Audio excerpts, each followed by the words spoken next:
Buenos días amigos, hoy jueves 25 de septiembre de este 2014, hace 51 años. Se produjo el golpe de Estado a Juan Bosch, el primer gobierno democrático surgido de las urnas después de la muerte, del ajusticiamiento del dictador Rafael Trujillo. Miren, yo me alarmo un poco por el hecho de que esto no aparezca destacado en los diarios de la fe de hoy y que incluso estemos poniendo en primerísimo plano eventos de que se merecen estar en los primeros planos de nuestra prensa diaria, que por cierto, todavía hoy la prensa escrita es la que abre la agenda nacional. Para los que viven diciendo que la prensa escrita está siendo desplazada por los medios electrónicos, todavía hoy en este país, en la República Dominicana, la prensa escrita abre y cierra la agenda nacional.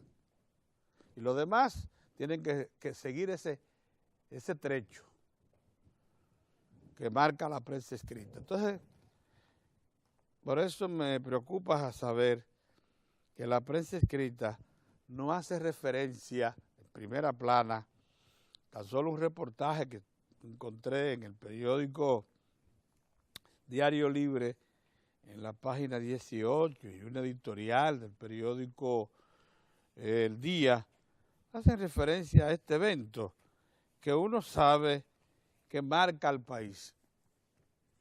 Marca al país porque buena parte de lo que hoy sabemos que acontece por la experiencia que ha dejado el Partido de la Liberación Dominicana en sus casi 14 años de ejercicio de poder, marca sin duda alguna un estilo, un comportamiento que fue el que abrió, que fue el que inició el profesor Juan Bosch, el fundador de ese partido, cuando fue presidente de la República en el 1963.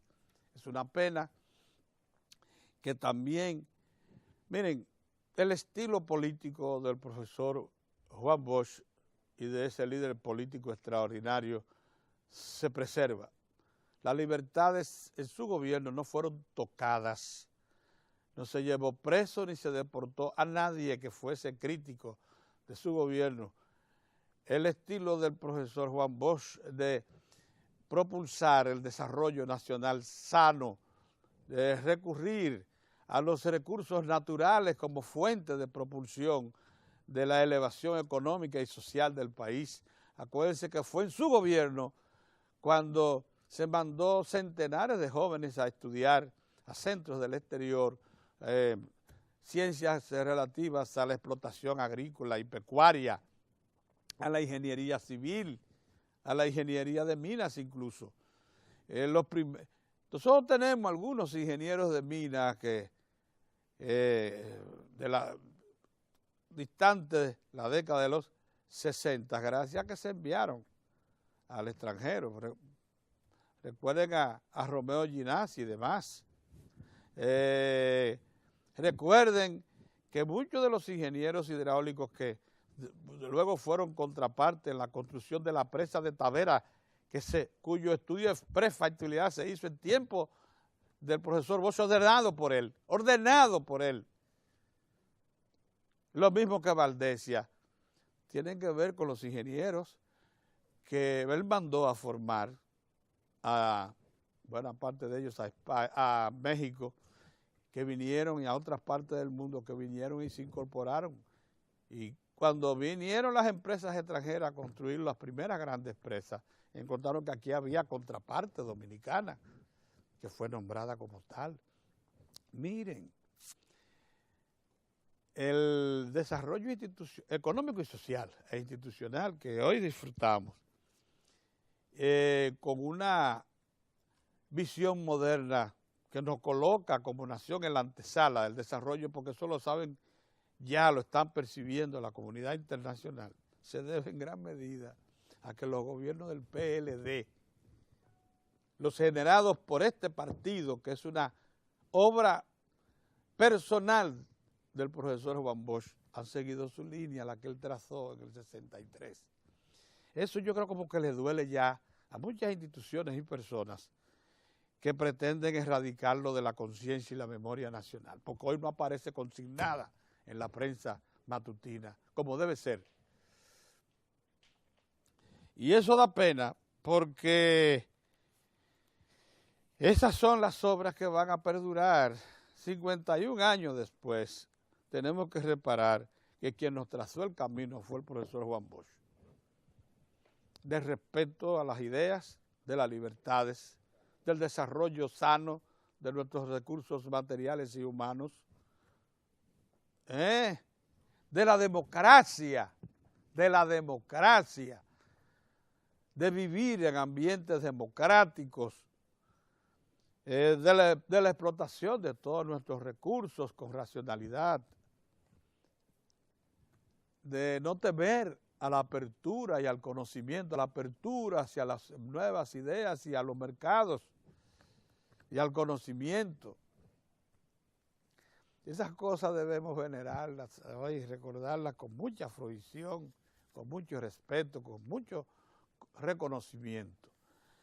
Por eso nos preocupa, porque no era la práctica, año por año la prensa y todos los medios electrónicos hacían hoy referencia a este acontecimiento, porque percibían que fue el marcador de la historia moderna de la República Dominicana post-Trujillo. Y es verdad, todavía lo es, y lo seguirá siendo, porque ya está inscrito en la historia nacional. Lógicamente, el cuadro que generó esas ideas tan amplias, imagínese usted, plantearse la apertura total de la educación dominicana, que generó, por cierto, la incorporación de la Iglesia Católica al golpe de Estado.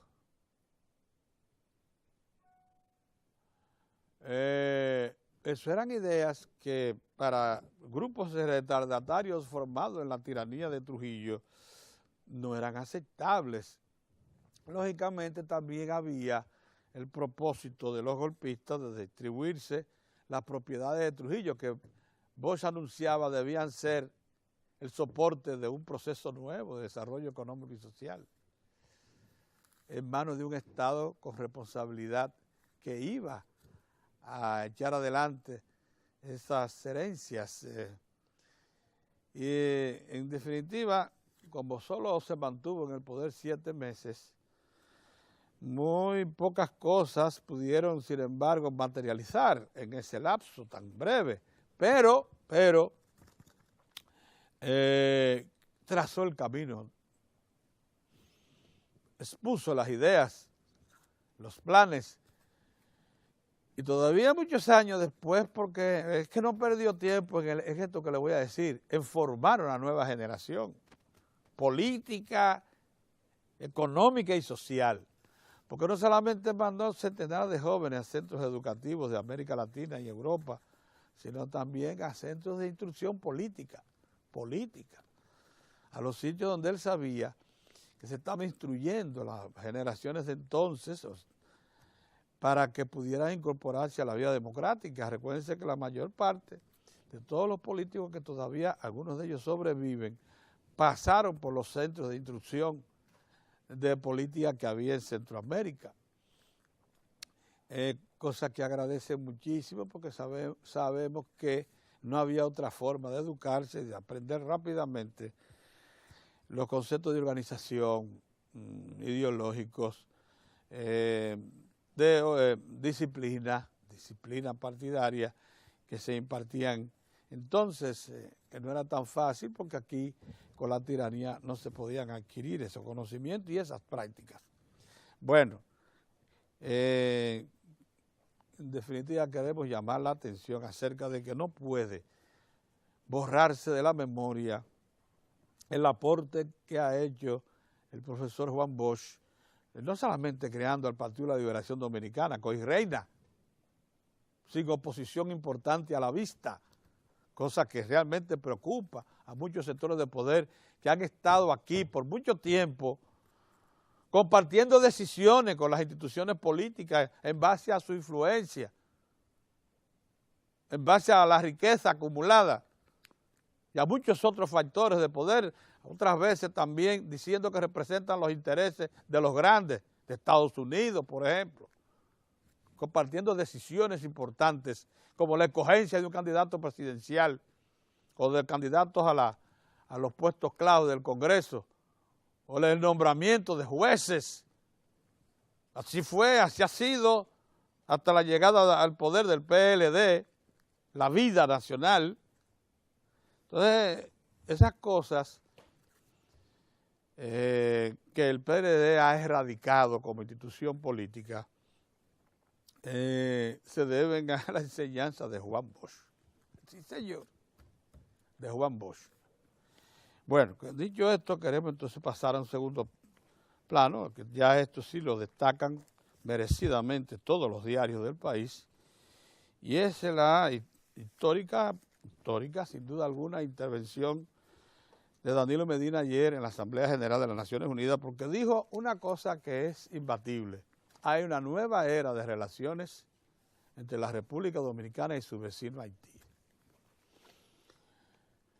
La otra nación, que aunque intervenida por más de 20 años y todavía en formación y en organización de su Estado, como es el caso de Haití, que comparte esta isla de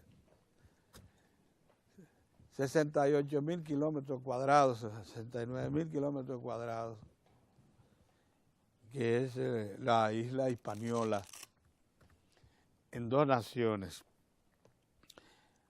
Entonces, lo que nosotros advertimos acerca de este discurso es que, hablando con toda honestidad, el jefe del Estado ha dicho que tanto su gobierno, porque ha sido en su gobierno, como el gobierno vecino han puesto todos sus empeños políticos en crear una nueva relación formal, definida, institucional, responsable, para que lo que han sido estos efectos críticos de una migración irregular, ilegal, de una intervención de fuerza de trabajo absolutamente también informal en la República Dominicana, masiva, de prácticas culturales y de convivencia que no son las dominicanas, prácticamente de la intención de montar aquí enclaves extranjeros grandes que se constituyan en fuerzas operativas dentro de la nación, que todo eso que nosotros estábamos dejando pasar como si fuese cosa normal, se le puso freno a partir de la sentencia 168-13 que cumplió un año esta semana, y a la ley, y con la ley de naturalización y con el decreto que crea el proceso de regularización y con el reglamento de la ley de naturalización. Todo eso ha creado un sistema que establece ciertamente una nueva relación de mucho mayor nivel, de mucho mayor definición, de mucho mayor responsabilidad entre dos estados. El presidente, por tanto, llamó a la comunidad internacional, le hizo, óigame, un ruego, porque fue un ruego a la comunidad mundial para que asista, ya no con poses y palabras como lo ha estado haciendo en las últimas décadas al pueblo haitiano, sino con hechos, con acciones comprometidas. Les ha pedido, oigan esto, que en este momento cumbre de las relaciones y cuando se está aplicando una ley tan severa como la ley de naturalización y su reglamento y el decreto de regularización, acudan al vecino y allí le presten ayuda para que pueda documentar a su población migrante. La local también. la de su país también, y la migrante, la que se encuentra aquí, que se dice supera el 1.000.000 de personas. Porque ni para eso está aparentemente facultado el Estado haitiano o el gobierno haitiano. Tanto así que Naciones Unidas lo tiene intervenido por más de 20 años, en razón de que no es autogobernable, de que no puede todavía imponer sus cereales ante 10 millones de personas, como lo hacemos nosotros con nuestros 10 millones de personas. Y además, porque no puede tampoco tener directrices relacionadas con el desarrollo económico y social, establecimiento de órganos eficientes como los sistemas de justicia, que son los que administran la ley.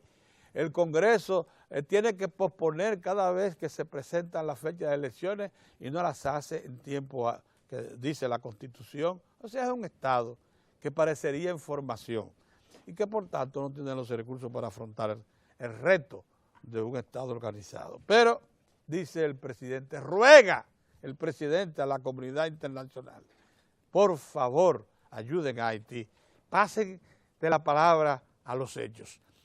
Eso tiene una importancia tremenda, porque eso lo que quiere decir es que el presidente está advertido, aunque no lo dijo ahí en la asamblea, de un hecho cierto.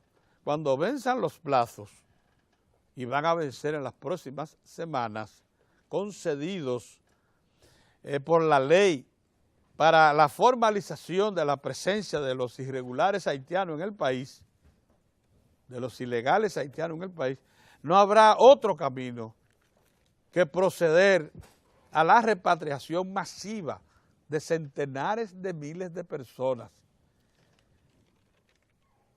mediante un programa que, por cierto, debiera estarse organizando ya, identificando los recursos estratégicos que se van a utilizar para ello, porque se va a necesitar de una movilización extraordinaria de nuestras fuerzas del orden, de la seguridad y lógicamente, de toda una operación bien montada, bien organizada.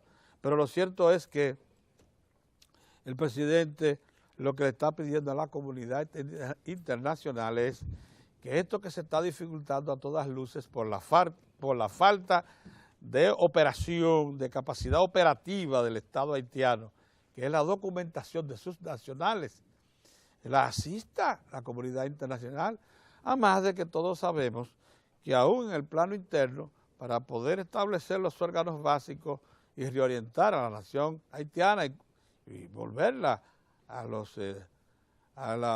la puesta en convivencia organizada, disciplinada, respetuosa de la ley, se necesita también de la comunidad internacional que está presente allí una acción más comprometida.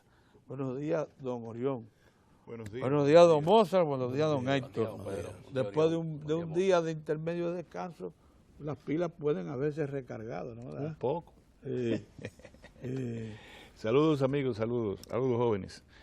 Bueno, Pedro, tú fuiste oportuno al resaltar el aspecto negativo de que el aniversario del derrocamiento del gobierno constitucional del profesor Juan Bosch no figura de manera destacada en la prensa el día de hoy, por primera vez desde que se produjo ese infausto suceso. Así es. Eso era motivo antes de discusiones en las universidades, se hacían foros, se discutían, porque es una forma como de no olvidar, es una forma también de cuidar la democracia, el espacio democrático recuperado, y una forma también de explicarle a las nuevas generaciones lo que significó esa herida mortal contra el embrión prácticamente, la criatura que acababa de nacer después de 32 años de cruenta tiranía. Es una pena que factores mediáticos tengan este olvido, y el olvido lo pongo entre comillas, Claro. porque siempre, cada año, igual como cuando hay efemérides religiosas, efemérides patrias, se destaca con un sentido magisterial. Se destaca educativo. Eso. Educativo, correcto. Y lo que ocurrió a nosotros simplemente nos apena mucho, claro. Muy apenado. Quiero sacar de eso al periódico El Nacional, que publicó una serie de 10 reportajes sobre el derrocamiento del profesor Juan Bosch, sobre las obras emprendidas por el gobierno de Bosch en sus 7 meses. Y eso ayuda, ahí está, son coleccionables esos artículos escritos por el colega Héctor Minaya en el periódico El Nacional. Los resaltamos no solamente porque entraña en él mismo un aporte importante a la historiografía dominicana, sino también porque es como una especie de un regaño a quienes no hicieron eso también. Uno puede definir el golpe de Estado al profesor Juan Bosch, a su gobierno democrático, ganó con el 59% de los votos y con el 60 y tantos agregados los partidos aliados. Uno puede decir que fue realmente una tragedia para la historia posterior. Acuérdese que pasaron entonces un periodo de inestabilidad basado en corrupción, en recuperación de todos los poderes que tenía una oligarquía corrompida en el país, y posteriormente la Revolución de Abril. La propuesta de retorno de la constitucionalidad sin elecciones no fue aceptada por un sector militar, y ustedes ya conocen el resto. Pero es bueno subrayar, Pedro, que el profesor Juan Bosch siempre culpó a la misión militar de los Estados Unidos en el país de haber fraguado y ejecutado, dirigido el golpe de Estado contra su gobierno democrático. Lo sitúa en las causas, él siempre creyó que la causa principal fue el intento del gobierno del presidente Johnson y antes del presidente Kennedy de cambiar la situación política en Haití, y querían involucrar a la República Dominicana y el gobierno de Bosch se negó. Eso, una parte, eso... Tan cierto ese acontecimiento fue seguido por la presencia aquí del jefe del Comando Sur de los Estados Unidos. Porque acuérdate que la confrontación militar en la frontera se dio 3 días después, antes del golpe. Sí. Y el jefe militar sur estaba aquí cuando se produjo el golpe. Ya habían instalado campamentos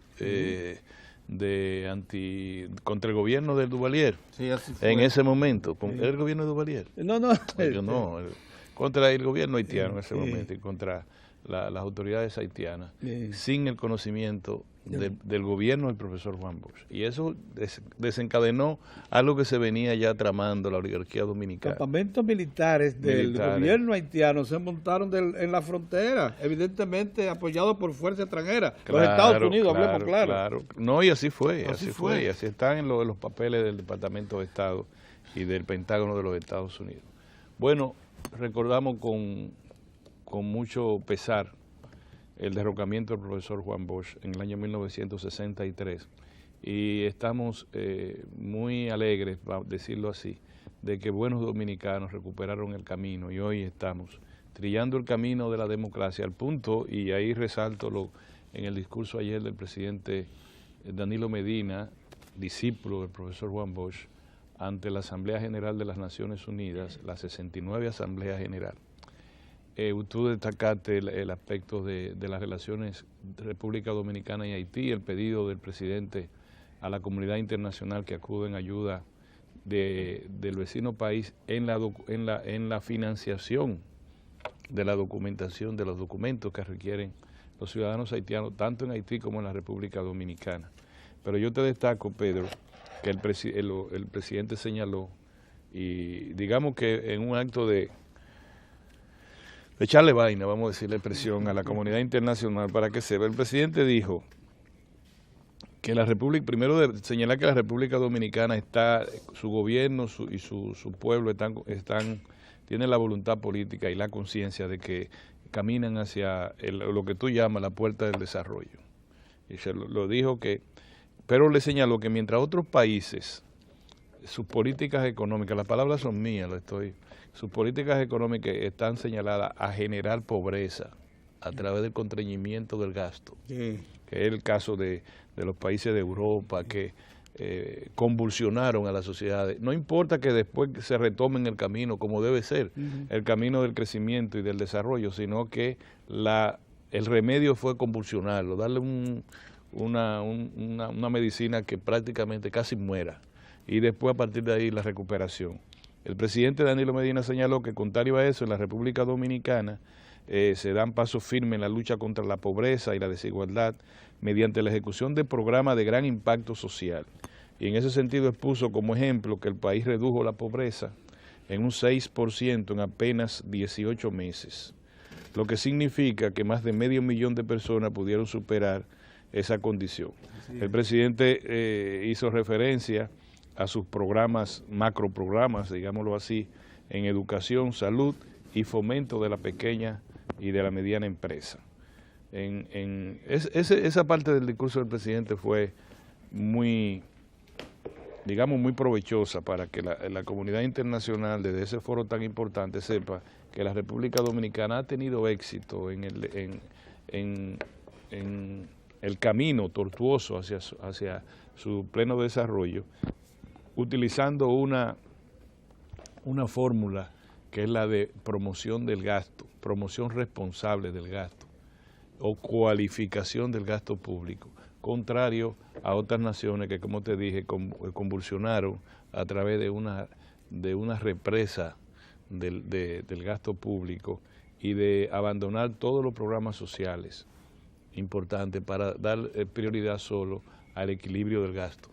En eso, y yo te digo esto, Pedro, porque es importante que nosotros siempre le tiremos pullita a quienes dentro del mismo gobierno creen que la desgracia o los traspiés que ha tenido el país ha sido dado por una supuesta convulsión en la generación del déficit fiscal de años atrás. Porque la prueba es que se ha reducido el déficit fiscal ahora de 6.6 a 2.7, y el gobierno lo que resalta no es la reducción del déficit, el gobierno resalta las obras que ha emprendido el presidente Medina en el aspecto de la educación, en el aspecto de la salud y en la promoción del crédito a las pequeñas y las medianas empresas, tanto del sector rural como de los sectores urbanos del país. De manera que nos alegramos, yo repito, el 25 de septiembre, fecha de aniversario del derrocamiento del profesor Juan Bosch, en la víspera, un alumno muy aventajado de don Juan estaba nada menos que en la sede de las Naciones Unidas, hablando a nombre de la democracia dominicana. Por último, yo quiero llamar la atención sobre los niveles de criminalidad en la República Dominicana, Pedro. Eso no puede pasar, no puede ser así, una noticia simple de que en un enfrentamiento con la policía mueran 4 individuos que andaban en 2 vehículos. En un campo. 4 de 9. 4 de 9 en un campo, supuestamente asaltando a hacendados y a todo el que se le apareciera por ahí. En una jipeta y lo de atrás como de apoyo en un carro utilitario. Que la policía ya sabía, lo estaba esperando en un retén, y ahí se armó el tiroteo y 4 muertos. Ya días antes en Santiago 3 muertos en la misma, pero ya no con la policía, sino 1 con la policía y 2 en intercambio entre bandas. Y por lo menos 2 agentes de la policía murieron en la jornada que te estoy hablando. Mataron a un suboficial de la policía, del ejército, y otro de la policía, uno en Puerto Plata, por razones diversas. Lo que te quiero señalar es que el Ministerio de Interior y Policía y el Ministerio Público ya tienen que ponerle atención a un programa más integral, Pedro, contra la criminalidad. Es verdad, desalojar a los delincuentes de la calle. A como dé lugar, Pedro, no te preocupes que tú no eres delincuente. Hay que desalojar a los delincuentes de la calle a como dé lugar. Pero eso no es eso. Eso es como tú estabilizar al paciente. A partir de ahí se necesitan políticas integrales, siempre he señalado, y quizás no pueden entender cómo los gobiernos democráticos que hemos tenido en los últimos años, aunque lo han entendido, no lo han asumido con la vehemencia que se requiere, es rescatar a los jóvenes que están en los barrios populares, en las comunidades periféricas, sí, ya tenemos un programa de educación bastante fuerte, pero eso es para la generación que emergerá dentro de unos años como la juventud. Ahora mismo son niños y adolescentes. De la que estamos hablando es de la juventud. Yo no sé por qué no tenemos más escuelas vocacionales, yo no sé por qué no gerenciamos mejor el deporte, yo no sé por qué la inclusión social, la generación de empleo en la juventud. Tenemos que hacer eso, Pedro. Y estamos hablando no por ti y Héctor y Mozart, sino también por nuestros hijos y los hijos de nuestros hijos. ¿Don Héctor? Don Pedro, el golpe de Estado, yo quiero agregar, don Pedro Mozart, Orión, lo han tratado, y yo quiero agregar cómo cuando un pueblo toma la decisión de cambiar un estado de cosas, es difícil que se le pueda desviar o dormir hasta que borre de su memoria el objetivo. El gobierno de Juan Bosch fue un gobierno visionario.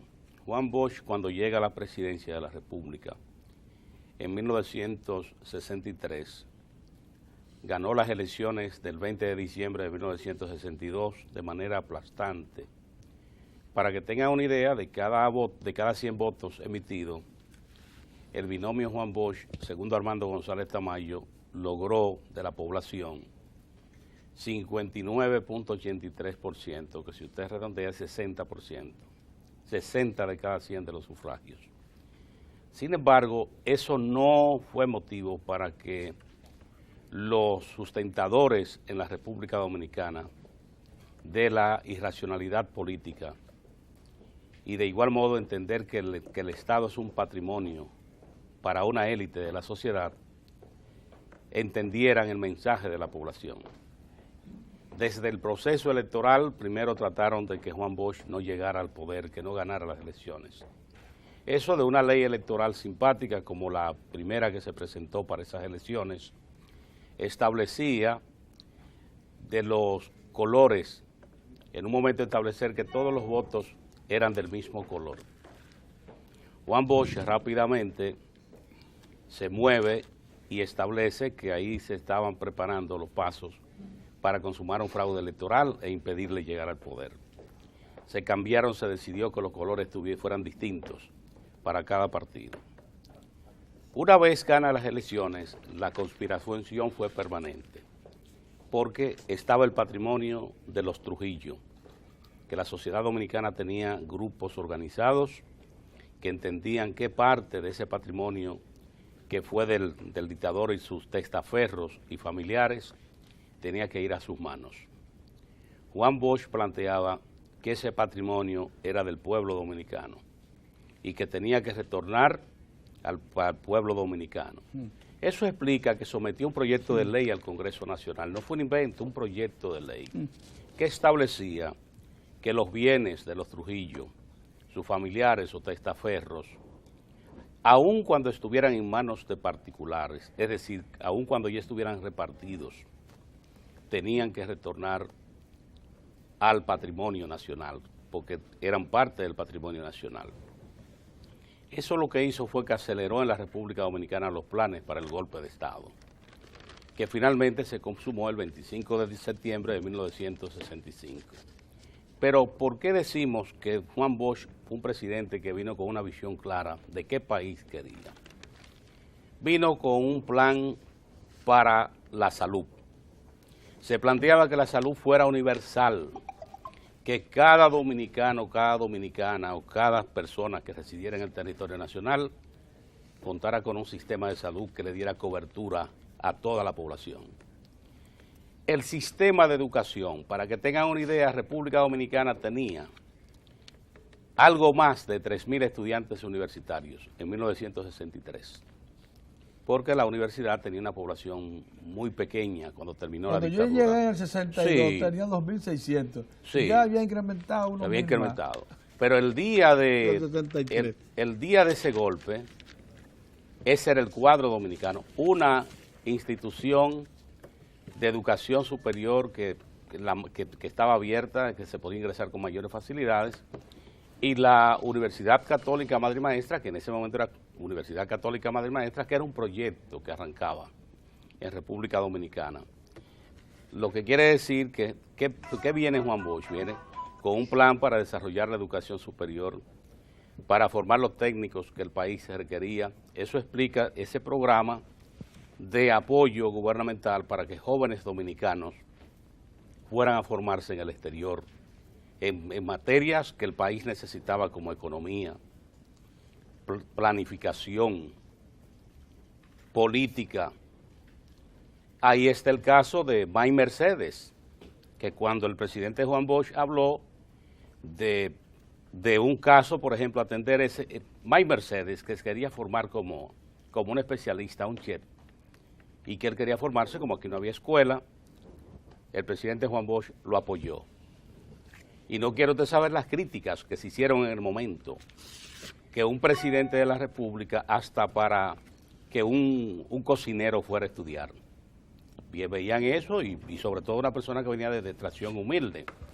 Vieron eso, pero después el país lo pudo ver, pasado el tiempo, como la figura que llegó a ser en la materia que escogió. ¿Y por qué lo logró? Porque encontró un presidente que dijo, sí, la República Dominicana va a requerir recursos humanos en esa área y el país tiene que formarlo y el Estado tiene que posibilitar la formación, como son los especialistas en área económica, como son los especialistas que se formaron en las ciencias sociales. Todo esto planteaba Juan Bosch que se necesita. El sector de la agropecuaria. Don Pedro, pero otro punto que trajo claro esa administración del presidente Juan Bosch, el problema del agua en la capital y en las provincias del país. ¿Qué planteaba? Hacer un proceso rápido para agua de consumo humano, agua de riego y agua para la generación de energía. Es ahí cuando sale con el proyecto de la presa de Tavera, la presa de Valdesia, que suscribe, que fue la presa de Tavera con la Oversea, fue el primer contrato de financiamiento. No, era un contrato para el diseño. Para el diseño, pero ahí estaba también contemplado el financiamiento para esa obra, que era un financiamiento de 150 millones de dólares en ese momento que se planteaba. Lo tenía claro el presidente Juan Bosch, ese proyecto. En la parte de la educación. Cosas que se vienen a realizar 10, 20, 30 años después. Vino la guerra de abril, pero después de obras que pudieron haber sido terminadas en ese periodo de gobierno, porque en el plan del presidente Juan Bosch, de acuerdo a la propuesta técnica, esa obra debía terminar en menos de 2 años. En la propuesta que le hicieron, lo que quiere decir que una administración que comenzaba el día 27 de febrero de 1963, a medio término ya iba a poder presentarle al país obras de importancia. Pero otro plan de ese gobierno que lo tenía también claro, identificados con los proyectos específicos, la construcción de caminos vecinales y vías de penetración a las comunidades aisladas de la República Dominicana. Es decir, vino con una carpeta en educación, salud, seguridad, protección social en República Dominicana.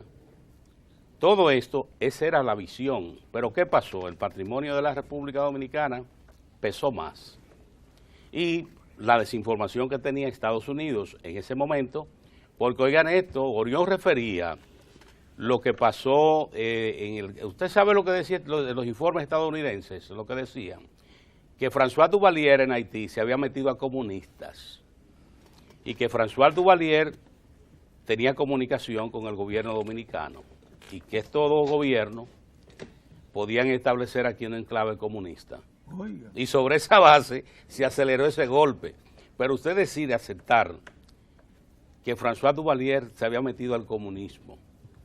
Y entonces utilizaron como punta de lanza a León Cantave, que había sido un general haitiano, que había roto relaciones con el presidente, el dictador François Duvalier, y ese señor era la figura que movilizaban. Incluso llegaron a establecer aquí un campo de entrenamiento que el presidente de la República se entera ya cuando eso está desarrollándose, porque contaba con la protección de Estados Unidos.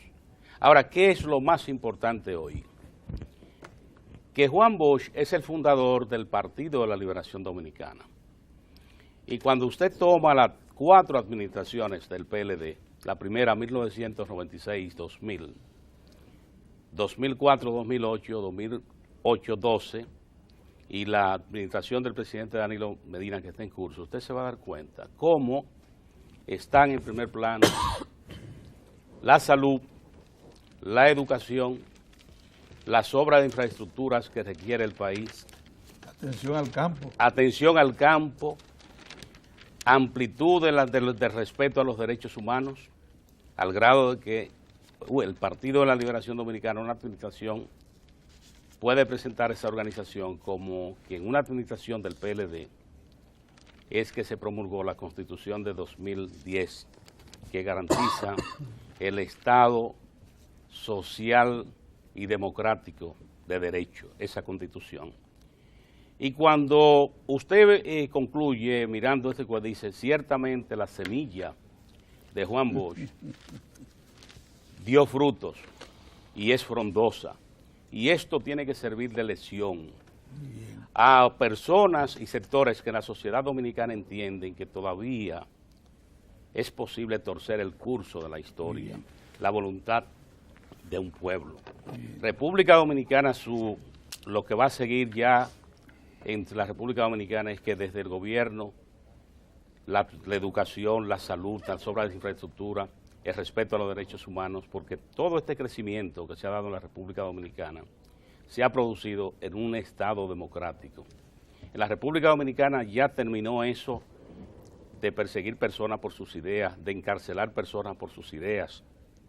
Esto se ve como parte, el disenso como parte de la democracia, de manera que esto, con ocasión del 51 aniversario del golpe de Estado de 1963, vale la pena resaltarlo.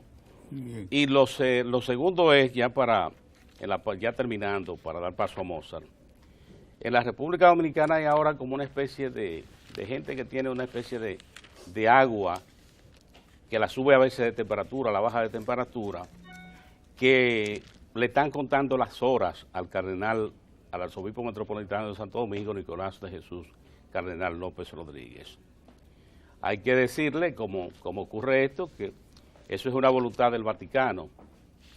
En este caso, el Papa Francisco será la persona que podrá decir cuándo, por ejemplo, y le dice prelado al cardenal.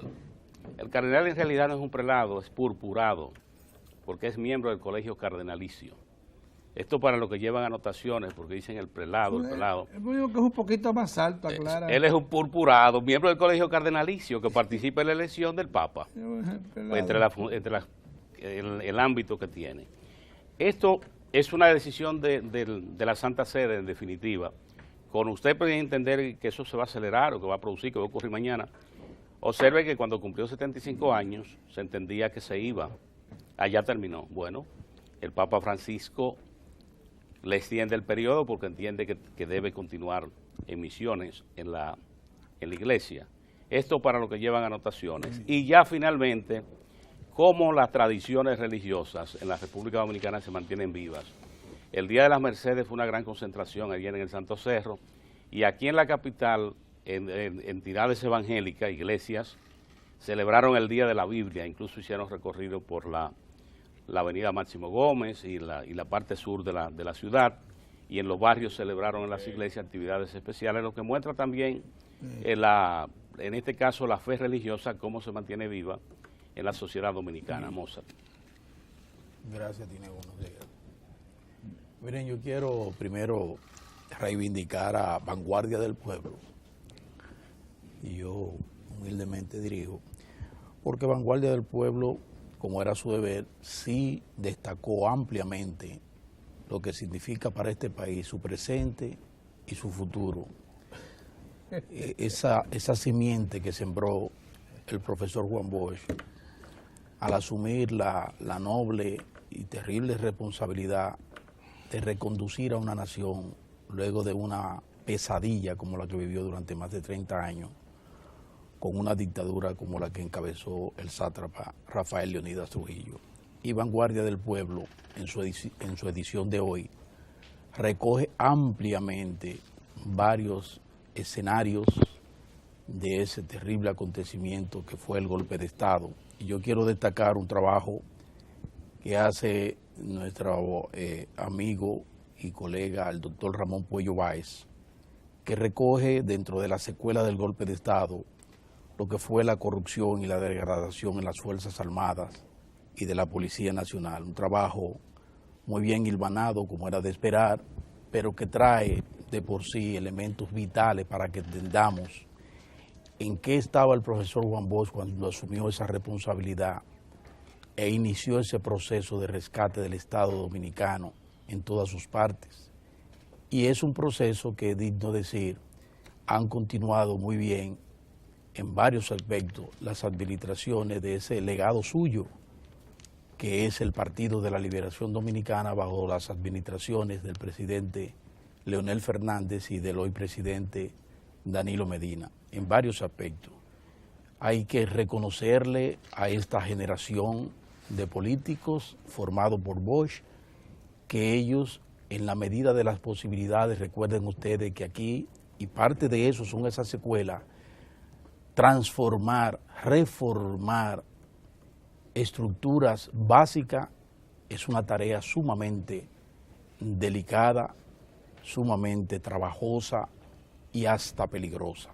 Sin embargo, con una visión clara que le nace precisamente de lo que fue la visión y de lo que fue las ejecutorias durante esos 7 meses que son históricos de gobierno del profesor Juan Bosch, esa generación de políticos representada, entre otros muchos, entre una gran cantidad de dirigentes del PLD por Leonel Fernández y Danilo Medina, pues han sabido poner en su justo lugar todo ese esfuerzo y esa visión.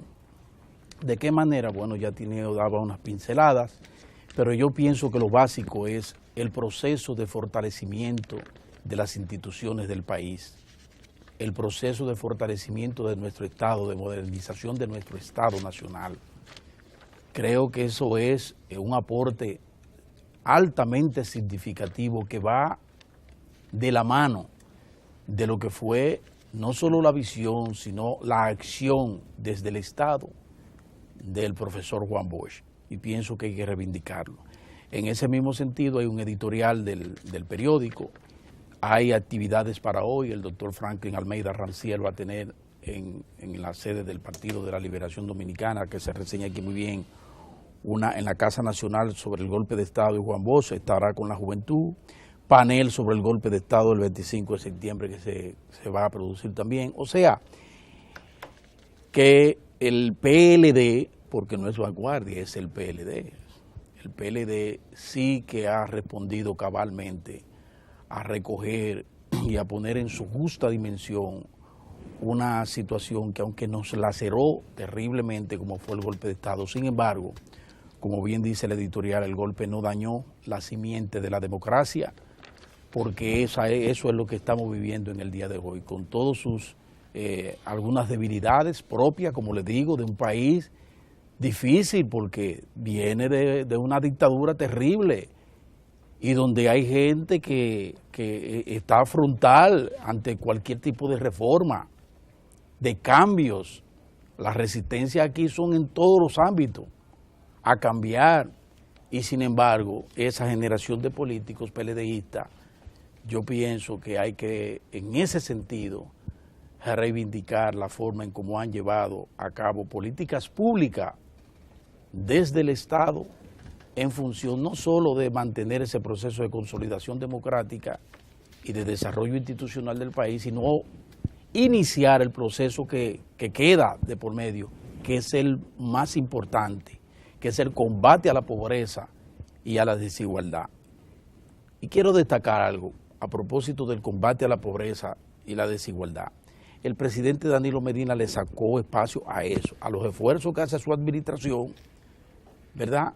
Y nosotros decimos, y el esfuerzo que han hecho las administraciones todas del PLD para afrontar la pobreza y la desigualdad con múltiples programas que se iniciaron en la administración del 96 y que fueron avanzando y avanzando en el país hasta colocarnos ahora en la situación en que estamos, felizmente, con un gobierno entregado en cuerpo y alma al combate a la pobreza y a la desigualdad. Pero ayer hubo en las Naciones Unidas también feliz coincidencia en la visión y en el llamado a esos organismos internacionales. Yo de por sí a mí eso me sabe rancio. Las Naciones Unidas a mí siempre me han sabido una... ¿Pero por qué? Sí, rancio, porque es que ahí se discuten cosas, se dicen cosas y luego usted ve en los hechos, esa colectividad internacional representada ahí en muchas partes, se olvida. La Se Nación olvida. Unida decidió en los 70 el retiro de las tropas israelíes del territorio palestino ocupado, entonces ahí no se ha ejecutado. Y entonces tú me preguntas que por qué yo digo que me Lo ha parece... decidido como Y 10 entonces, veces sí, más. entonces tú me estás provocando porque tú conociendo eso, y conociendo bien la historia de ese organismo, me preguntas por qué yo digo que me sabe rancio eso de Naciones Unidas. Pero bueno, eso es lo que tenemos. Ahora yo quiero destacar a dos damas que participaron ahí, junto con el presidente, que estuvo en la misma dirección. La Michelle Bachelet de Chile y Dilma Rousseff de Brasil. Ambas coinciden en que hay que revisar el rol de los organismos internacionales, incluyendo a las Naciones Unidas en sus diferentes estamentos. En la seguridad, porque fíjense lo que está aconteciendo en el mundo, y Naciones Unidas no ha tenido un papel decente, que digamos, frente a lo que está aconteciendo en el mundo, y ellas se están llamando y están reclamando un cambio específico, una reforma en esos organismos internacionales. Por ejemplo, ustedes tienen aquí, para no irnos muy lejos, para que usted entienda, la ACNUR de las Naciones Unidas, de los refugiados. ¿En qué está esa gente aquí en este país? En vez de estar en una actitud, como dice el presidente, en vez de estar en una actitud, como dice el presidente Danilo Medina, de colaboración con los haitianos que residen ilegalmente en este país para que se documenten, en ayudar a Haití a documentarse y a servir ellos por lo menos de eso, de promotores, para que las autoridades haitianas hagan lo que no han hecho, que es documentar a sus conciudadanos. En lo que están es precisamente todo lo contrario, agitando con un señor que no le hace bien a esa entidad, como es el señor Vargas Llosa, que lo que hace es irse a un tribunal como el de La Haya, a ir a acusar a la República Dominicana de una vergüenza como de que aquí se fomenta la patria. Entonces, ese llamado que le hicieron ayer ahí frente a Ban Ki-moon y a todos ellos, esas dos damas, en el sentido de que hay que reformar esos organismos internacionales, que se necesitan cambios en esos organismos internacionales, yo pienso que a nosotros vale la pena aquí que lo tengamos eso muy en cuenta. Que a propósito, siguiendo con el tema de ACNUR y de la República Dominicana y las relaciones con Haití, no tenemos todavía información oficial sobre lo que aconteció en el tribunal de La Haya, y vemos que el diputado Marino Vinicio Castillo, Vinicito, como le dicen sus amigos, está solicitando información, pero además está diciendo que de lo contrario entonces tendrá que apelar a la ley del libre acceso a la información y solicitarla mediante esa vía a la Cancillería de la República. Yo pienso que eso es innecesario, que no hay que esperar que ni el diputado Marino Vinicito Castillo, ni ningún otro ciudadano de la República tenga que apelar a una ley para recibir una información a la cual todos tenemos derecho. ¿Qué aconteció en el Tribunal de La Haya? Pero ven acá. ¿Qué fue lo que pasó allí? Y no estamos pregonando transparencia. Pero ven acá, pero vamos a decirle al país qué es lo que pasa, porque esos son los problemas. Entonces cuando llegan las conjeturas, ahí vienen a aclarar, y que no fue así, que fue por acá. Bueno, pero digan qué fue lo que pasó allí. Eso no es dable, ¿no? No hubo una delegación oficial que estuvo allá. Exacto. Bueno, esa delegación oficial que dé un informe al país, porque nosotros estuvimos en vilo frente a esa actitud de la ACNUR, que llevó a la haitiano-dominicana ya como testigo a despotricar contra el país, y no sabemos nada. Incluso le ponemos a disposición este lunes a la representante que venga aquí. Bueno, pero ella no viene porque ella necesita nosotros una orden. Bueno. Que ella Tiene que ser ella no puede autorizada. venir, ella tiene que ser autorizada. Sí. Entonces hay que decirle al país qué aconteció allí. Porque mientras tanto vemos al presidente muy bien clamando ante las Naciones Unidas para que esa comunidad internacional haga lo que no ha hecho, que es ir en ayuda real de Haití y que comiencen a algo, como decía muy bien el presidente, que prácticamente no significa nada, que es buscar el recurso a Haití para que documenten a su gente. Entonces, como decimos una cosa, decimos la otra, eso hay que hacerlo. Y hay que hacerlo ya. La gente necesita claridad. Lo que necesitamos es total y absoluta transparencia en el marco de todo otro proceso tan importante e histórico que, como bien dice el presidente de la República, estamos llamados a fortalecer nuestros lazos con el vecino país, pero sobre la base de que son dos naciones libres, independientes y soberanas. Y para eso hace falta que seamos transparentes en todo. Así es. Para que tengamos claro dónde que estamos.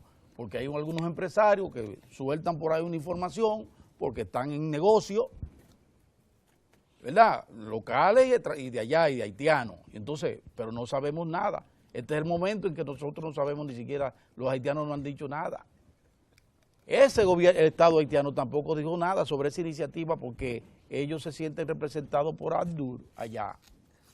Como ellos le están haciendo el trabajo junto al equipo mediático que le sirve de sustento aquí, además de las ONG que cobran, entonces ellos no dicen nada. Entonces es un momento de transparencia. Finalmente, señores, el tema del salario. Oigan, tengo entendido que para la próxima semana se va a convocar al Comité Nacional de Salario. A mí me gustaría que don Pepe Abreu viniera mañana. Yo no sé quién es, a quién. Y a la Seguridad Social, ¿quién vendría? Pero puedo pedir que venga. A Pepe Abreu, Sí. que venga para que nos explique Pepe, pues nosotros creemos en él. Claro, claro. Él, Es un hombre, no, Que el es un Estado, hombre respetable. que explique el si Estado. Pepe no puede, si no está, porque ahora hay mucha gente fuera del país. Si no Pepe, bueno, alguien del grupo de los sindicalistas. Muy bien. Porque no le voy a pedir a la Asociación de Industria que venga, ni al CONEP. Ya ellos Porque ellos plantearon no su van a venir, posición. ya ellos plantearon su posición. Claro. Pero ellos que vengan a ver esa información que me llegó anoche de que se va a convocar al Comité Nacional del Salario, pero como a uno le dicen cosas, a lo mejor es diciendo es para que yo no toque más el temita del salario. Muy bien. Sí, Muchas gracias, ¿sabe cómo es? profesor. Lo dejo ahí. Mire, señores, dice, oye, eso es agropecuario. Y hemos convocado muy oportunamente, y él ha aceptado la invitación, lógicamente, a un funcionario del gobierno que nos puede explicar un acontecimiento. Miren, por primera vez en muchos años, el cacao, la exportación de cacao, no en cantidades, en cantidad incluso inferior a los CITES, a los grandes años de producción y exportación de cacao, sino por el valor y por la estima que tiene el cacao dominicano, tanto el híbrido ya bastante mejorado como el cacao orgánico, va a superar las exportaciones de azúcar y melazas. El valor de exportación del cacao va a superar toda el azúcar y melaza que nosotros estamos exportando, para que tengamos una idea de la importancia que tiene el cultivo de ese grano en la República Dominicana. Para hablar de eso está, lógicamente, el director del Departamento de Cacao del Ministerio de Agricultura, el ingeniero agrónomo José González Fabián. Con él vamos a hablar en un momento.